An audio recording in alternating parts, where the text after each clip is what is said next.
Bonjour et bienvenue dans cette nouvelle vidéo. Aujourd'hui, je vais vous parler de cette guitare, une guitare acoustique Harley Benton Custom Line CLA 28VE WN. Alors, c'est une guitare acoustique de forme orchestra, on va dire. Très belle guitare acoustique, c'est l'une des plus chères disponibles dans la gamme Harley Benton. Et on va voir pourquoi, parce que les finitions sont plutôt intéressantes. D'ailleurs, si vous voulez vous procurer cette guitare, il y aura un lien qui mène directement à la fiche sur Thomann dans la description de la vidéo. Et je vais vous faire un petit retour sur cette guitare que j'ai depuis 72 heures, à peu près 48-72 heures, que j'ai un peu joué et j'ai acheté avec une autre ici à côté, la CLA 16S, que vous trouverez dans une autre vidéo sur la chaîne dans un peu plus tard en fait. Je pense que même qu'elle sera publiée quand vous reverrez cette vidéo. Donc pour vous expliquer, c'est une guitare de forme orchestra qui est assez différente de la forme Dreadnought que vous avez ici avec ma Seagull S6 qui est une forme plus grand format. Là, ici, on a une forme plus petit format. Plus petit format dit guitare plus confortable. Voilà, on est un peu moins... si vous êtes un petit gabarit comme moi je fais 1m75, pas des très gros bras, etc. C'est vraiment beaucoup plus agréable. C'est des guitares moins encombrantes, légèrement plus légères. Également, j'aime beaucoup et ce sont des guitares qui sont pas mal aussi pour le picking. Puisque la table étant plus petite, cette table va réagir beaucoup plus rapidement. On a cette sensation de réactivité sous les doigts qui en font des guitares très sympas pour le picking, un peu moins pour le strumming et on va voir pourquoi. Alors, avant de rentrer dans les détails des finitions plutôt jolies, on va parler des bois. Ici, on a une table en épicéa. Alors, je vous mets toute la description directement en incrustation dans la vidéo parce que c'est pas tout à fait... Enfin bon, j'y connais rien en bois, c'est une espèce de race d'épicéa. Pareil, là, c'est un dérivé du palissandre, mais qui garde, à mon sens, les caractéristiques du palissandre, les caractéristiques sonores. On va en parler après. C'est assez intéressant. On a des petites frettes qui sont très bien découpées, il n'y a rien qui dépasse. Le bord de la douche est également travaillé, on a des très belles finitions, on a des incrustations ici type diamant, c'est vraiment magnifique. Ici vous avez vu, vous avez un binding avec un liseré qui est très bien fait. On a un ampli Fishman Precis 2, donc on peut brancher cette guitare. On a également ici un accordeur intégré qui fonctionne à peu près bien. Enfin, vous me direz ce que vous en pensez. Je viens de la régler. Je trouve qu'on a un très beau fond, peut-être un peu clair, avec ce petit trait de finition, le binding clair autour, des mécaniques ouvertes qui sont non seulement très belles, mais qui fonctionnent aussi très très bien. C'est une guitare qui tient bien l'accord. Voilà, elle est arrivée ici en hiver, elle était congelée et le lendemain, elle tenait déjà bien l'accord. Donc c'est vraiment plutôt du bon matériel. J'ai quand même un doute sur ici le sillet en plastique ainsi non pardon, le chevalet ici en plastique ainsi que le sillet là qui a l'air également en plastique. Alors je sais pas ce que met la description. C'est peut-être le point qu'il aurait peut-être fallu améliorer. En tout cas, ça fonctionne bien. Par défaut, je trouve l'action à peine haute. Alors je pense qu'en resserrant un coup le truss rod pour redresser le manche, ça va corriger ça. Mais je le ferai un peu plus tard, une fois qu'elle se sera un peu mieux acclimatée à mon appartement et au climat français et franc-comtois plus exactement. Et puis, alors au niveau sonorité, comme j'ai dit, on a une table en épicéa, donc c'est une guitare massive.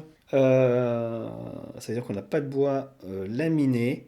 La construction à l'intérieur, alors plutôt bien. Les découpes sont plutôt bien faites. Et c'est évidemment, comme chez Harley Benton, une guitare très inspirée par une célèbre guitare acoustique, puisqu'elle est inspirée par la guitare signature Martin Eric Clapton, donc qui est proche de l'OM28. Fameuse guitare qu'on peut plus ou moins entendre sur le live acoustique MTV. Alors c'était pas une OM28, mais bon. Je suis pas un spécialiste de la question. Voilà pour le tour de la guitare. On va passer directement à mes impressions. Après on parlera du bois, puis on l'écoutera à la fin. Et ben ma première impression c'est que c'est vraiment plutôt une bonne guitare, surtout compte tenu le prix, puisque c'est une guitare qui coûte 350 € environ. J'ai essayé en magasin des guitares dans ce format, d'autres guitares de fabrication asiatique. Celle-ci est fabriquée en Chine, c'est écrit Made in China. Donc ici, on n'a pas de problème sur la provenance. Harley Benton nous dit que c'est du chinois, mais ça ne veut pas dire que c'est mauvais. On connaît des Eastman qui sont vraiment excellentes et d'autres guitares fabriquées en Chine. Donc j'ai testé en boutique des guitares à 700-800 € qui sonnaient moins bien que ça. Donc c'est vous dire, on a sans doute au moins une guitare qui vaut 2 fois son prix en termes de qualité, de sonorité. Le confort de jeu est pas mal. Le manche a une sorte de profil en V, mais un peu plus doux que du vrai vintage, comme les Martin qui ont des. Parfois, comme l'OM28V, qui a un manche très très en V. Là, ici, c'est un peu plus adouci. C'est vraiment confortable. Il n'y a pas de problème au niveau des frettes. Tout m'a semblé correct. Il y a une vraie attention aux détails. On a, je trouve, une très belle table. Voilà. Avec une finition un peu jaunie à l'ancienne. Tout est satiné, donc c'est pas du gloss. À voir comment ça va vieillir, mais c'est peut-être prometteur d'avoir fait cette finition-là. Peut-être que la guitare vibrera mieux, etc. Sachant qu'aujourd'hui elle est jeune, donc il faut quand même qu'elle s'ouvre un petit peu. Et donc, premières impressions vraiment bonnes, en tout cas en termes de plaisir de jeu, de confort de jeu. Et même si vous le savez, je suis pas un grand guitariste, je sais à peine jouer de la guitare, mais quand même, c'est très plaisant par rapport à d'autres choses que j'ai testées. On peut dire que c'est peut-être une guitare qui me correspond bien. Sachant que j'ai déjà eu des expériences avec des guitares Harley Benton dans ce format-là. Et je sais que sur la durée, ça tient plutôt bien. Vous pouvez aller voir mon autre vidéo sur une guitare Delta, de la gamme Delta Blues, je crois, de chez Harley Benton. Alors, au niveau des sonorités, j'espère qu'on l'entendra bien. J'enregistre tout avec un micro zoom qui est ici. Je ne suis pas un spécialiste du traitement sonore. La caractéristique de ces guitares avec un bois en palissandre, c'est ce qu'on appelle en anglais l'overtone du bois. C'est-à-dire que le bois palissandre va créer une sorte de léger chorus ou réverbération naturelle qui va sonner un petit peu métallique. Et ça va avoir une importance dans deux types de jeux. Le premier, c'est pour le picking, puisque on va dire que ça va un peu embellir votre jeu en picking. Ça va rendre le jeu plus flatteur, pardon, avec cette réverb naturelle. Donc je trouve que c'est plutôt agréable à l'oreille. Par contre, en strumming, on va avoir un aspect éventuellement qu'on peut qualifier d'un peu plus brouillon, voire métallique. Euh, Ça peut sonner un peu boîte en carton des fois, je trouve, ou boîte métallique. Voilà, donc c'est un peu les avantages et les inconvénients. Bien évidemment, si vous êtes un joueur plutôt finger picking, ça va clairement vous intéresser. Si vous jouez plutôt en strumming, ça sera peut-être pas la guitare idéale pour vous. Voilà, donc ça c'est quelque chose à prendre en considération. Le bois est important sur les guitares acoustiques. Sur les guitares électriques, c'est un autre débat dans lequel je ne rentrerai pas, mais sur les guitares acoustiques, c'est important. Donc on passe directement à l'écoute de cette guitare. Et puis après, on se retrouve et je vais vous dire finalement si je pense que cette guitare est bonne ou pas.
Donc voilà pour ce petit tour sonore un peu improvisé. Voilà, comme je vous l'ai dit, c'est une guitare très agréable à jouer, qui vaut clairement son prix, 350 euros. C'est pas volé, on a une bonne guitare, on ne sait pas comment elle va vieillir, voilà, c'est le problème avec ce type de guitare.